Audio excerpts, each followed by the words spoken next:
Hello，大家好，又到咗新手學呢個頻道嘅時間啦。今日咧會嚟到珠海下灣夜市呢度咧，就睇下佢嘅夜市嘅情況係點噶啦。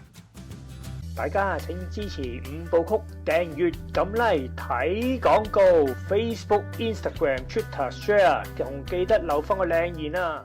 呢一度咧就係珠海嘅下灣夜市啦，而家就係星期六嘅夜晚12點左右啊。咁好啦，咁事不宜遲，帶大家入去睇下啦。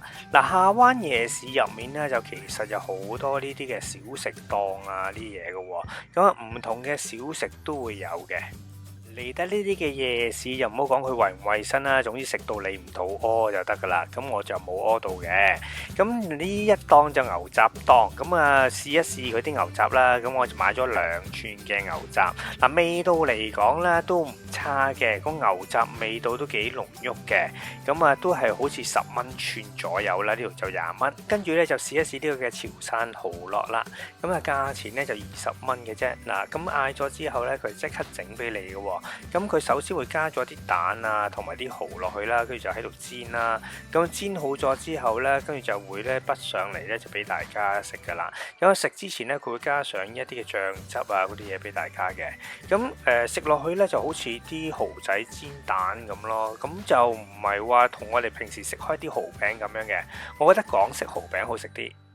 呢一個就係叫做台灣蠔蛋燒，咁其實佢都類似蠔烙差唔多嘅，我覺得就不過佢就好似啲章魚小丸子嘅製作方法咁樣咯，佢就有啲嘅模啊，就擠啲蛋漿落去啊，再加上一啲嘅蠔啊或者係蝦嘅材料上去咯，就等佢慢慢煎好之後咧就可以食得㗎啦。味道方面咧，我覺得其實同頭先嗰個嘅蠔烙差唔多嘅啫，不過如果你話蠔烙好食定呢個好食啲嘅話呢，咁我覺得呢個好食過蠔烙嘅。咁大家如果嚟到下灣夜市都可以試一試呢一個嘅台灣蠔蛋燒嘅。喺下灣夜市呢，都有啲嘅大排檔嘅喎。你見到呢度咁多台凳嘅位置呢，就係大排檔嘅位置啦。咁大家可以坐低呢，慢慢品嚐下呢度嘅地道大排檔嘅風味嘅。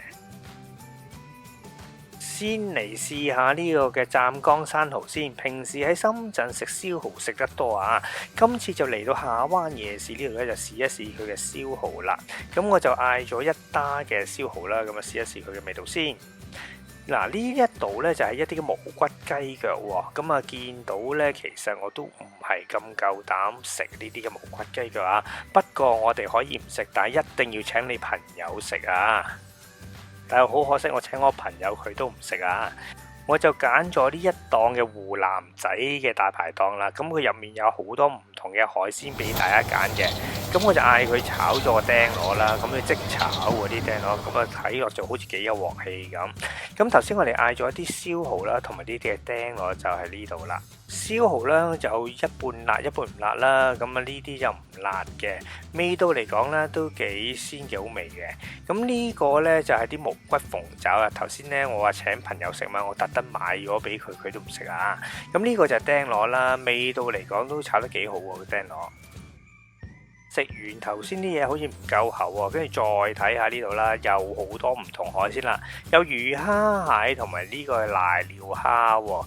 價錢方面呢都唔係話太過貴啫，咁啊瀨尿蝦都係128。咁嗱我就嗌咗炒呢個嘅聖子啦，咁同埋呢咁就嗌咗個瀨尿蝦。咁聖子嚟講呢炒都幾惹味嘅喎，咁啊呢個就係個瀨尿蝦啦。咁呢瀨尿蝦就128嘅，咁啊都幾大隻噶，但係呢味道就真係麻麻地啦。咁啊呢個就炒菜，喺大陸嚟講啊炒菜咧唔知點解炒親都咁好食嘅喎。咁呢個菜都幾好 OK 嘅，好食嘅。再睇睇個瀨尿蝦啊，咁128，咁究竟抵唔抵食呢？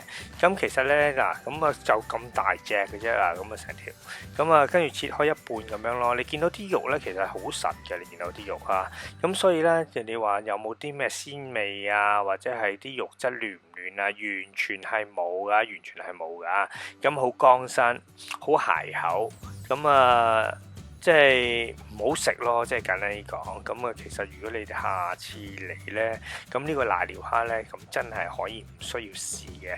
咁但係你話唔係喎，我想試下喎，咁你隨便試啦。咁啊又唔係話太過貴嘅，即係百零蚊。咁啊，所以啦，咁啊有興趣嘅朋友咁又可以試下啦嚇。總括嚟講咧，大排檔嘅嘢都一般啦，唔係話認真好好食啦。咁但係你話試一個嘅地道風味嚟講啦，咁呢個嘅下灣夜市都值得嚟嘅。大家如果中意呢條片嘅，咁請訂閱我嘅頻道，俾個 like 我，同埋介紹俾朋友啊！